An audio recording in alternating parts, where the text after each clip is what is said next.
Vamos continuar com a política, porque em meio às incertezas da terceira via, partidos como União Brasil, o PSDB e MDB estão divididos em relação a alguns nomes e também cargos aí nas eleições de 2022. O João Vitor Rocha está conosco.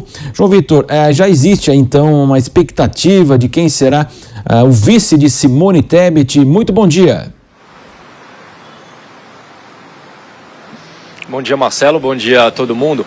Exato, Marcelo. Eu conversei com algumas pessoas do PSDB ao longo desta semana. E o que me falaram foi o seguinte: se aquele acordo prévio entre MDB e PSDB em relação aos estados for tudo resolvido até a próxima semana, a gente sabe que é o Mato Grosso do Sul, Rio Grande do Sul e Pernambuco, se for definido e o PSDB de fato for apoiar a candidatura de Simone Tebet, o vice vai ser Tasso Gereissati, senador tucano lá do Ceará, apontado por muitos como o principal tucano do Nordeste. Eles têm uma boa relação, trabalharam juntos na CPI da Covid no ano passado, fazendo uma espécie de dobradinha.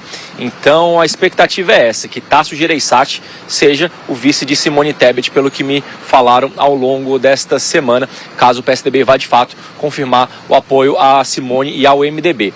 Outra informação que me passaram, também tratando em relação ao PSDB e ao MDB, só que aqui no estado de São Paulo, é que o vice de Rodrigo Garcia vai ser Edson Aparecido, o ex-secretário municipal de saúde aqui da capital, que era secretário durante a gestão de Bruno Covas e também durante a gestão de Ricardo Nunes, coincidentemente ou não, Bruno do PSDB e Ricardo Nunes do MDB.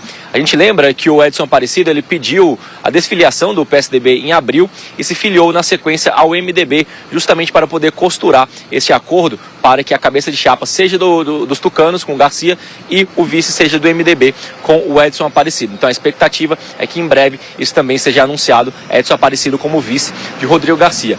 E o terceiro ponto que me falaram também em relação ao PSDB diz respeito a uma ala do partido que deseja que seja feita uma candidatura própria do Senado aqui em São Paulo.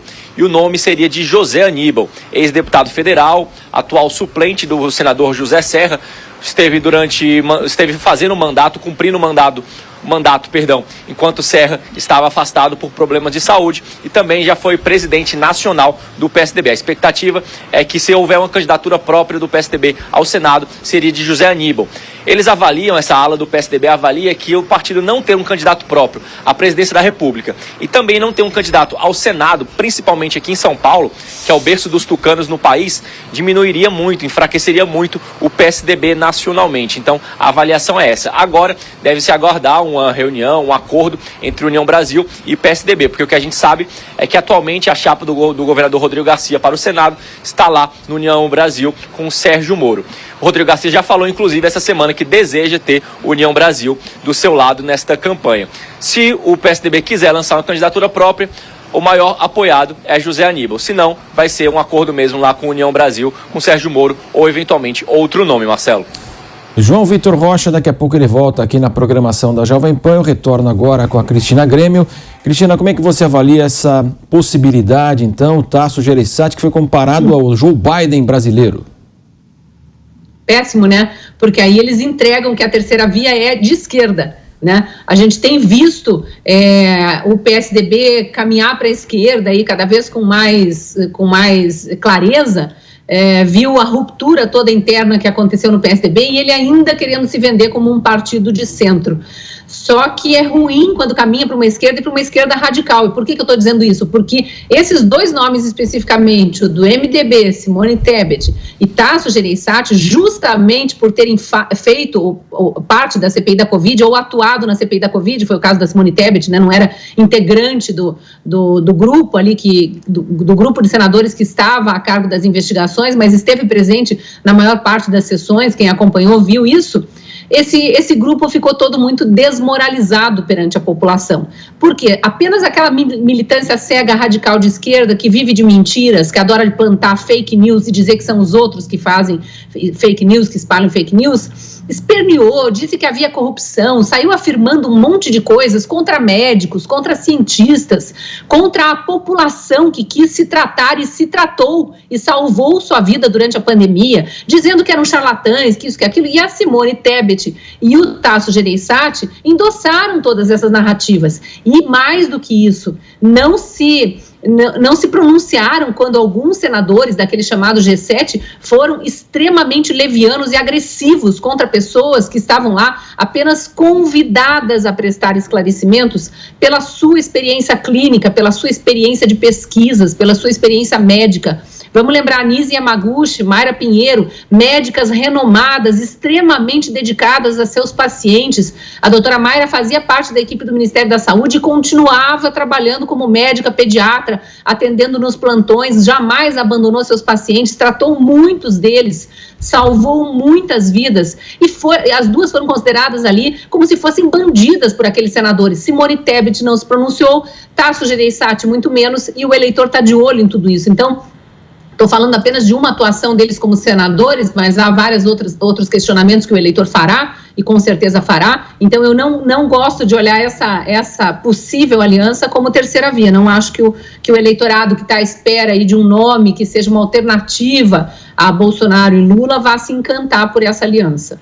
Agora, Cristina, como você bem disse aqui já também, né, a gente sabe que parte do MDB não apoia, inclusive, a Simone Tebet, senador Renan Calheiros, que justamente participou da CPI, Eunice Oliveira, e a gente sabe também que aqui em São Paulo, né, claro que a partir do momento que Dória sai de cena, e ele tinha a máquina até outro dia aqui, paulista, né, a gente imagina que no maior colégio eleitoral também não vai haver um empenho daqueles que foram ligados ao governador na intenção de ajudar na campanha de Simone Tebet. A gente imagina que até Rodrigo Garcia, que é o governador atual, vai brigar para a própria reeleição, que não está fácil. Então a gente pode imaginar também uma terceira via em cada estado com uma situação muito delicada, e aí vai prevalecer o salve-se quem puder, né, Cristina? E veja, eu não acredito que todos os estados terão uma alternativa ao candidato de esquerda e ao candidato de direita que eventualmente aparecerem, e nem todos os estados terão um candidato de direita, talvez um de centro, lutando com um de esquerda.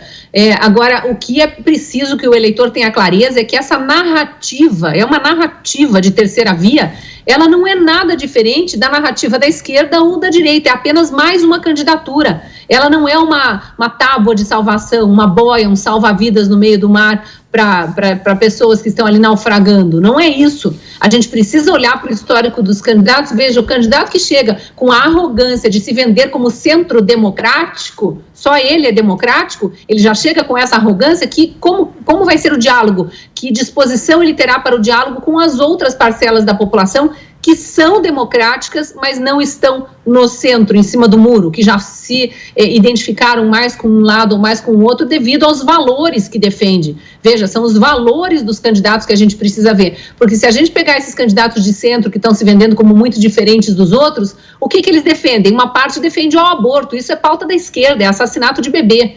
Uma parte defende regulação da mídia, isso é censura, tirania, pauta da esquerda. É isso que o eleitor vai querer para o candidato de centro? Ou ele vai querer um candidato de centro que defenda a família, que defenda os valores, a meritocracia, a livre iniciativa, o empreendedorismo, né? Redução de impostos, menos Estado, mais cidadão? Isso são pautas da direita. Então, é um candidato que vai ter que se assumir, no mínimo, como centro-direita. Vamos parar com essa história de centro democrático, porque a esquerda democrática, em menor quantidade, é verdade, porque a esquerda, a maior parte dela está caminhando para uma esquerda tirânica e aplaudindo as tiranias aí pelo mundo, e há uma direita democrática, assim como há também uma direita mais radical. A gente precisa olhar para as propostas, os valores dos candidatos, sem descuidar da armadilha, essa perigosíssima, de votar no candidato. O eleitor brasileiro sempre fez isso, escolheu o candidato sem olhar o partido. Por quê?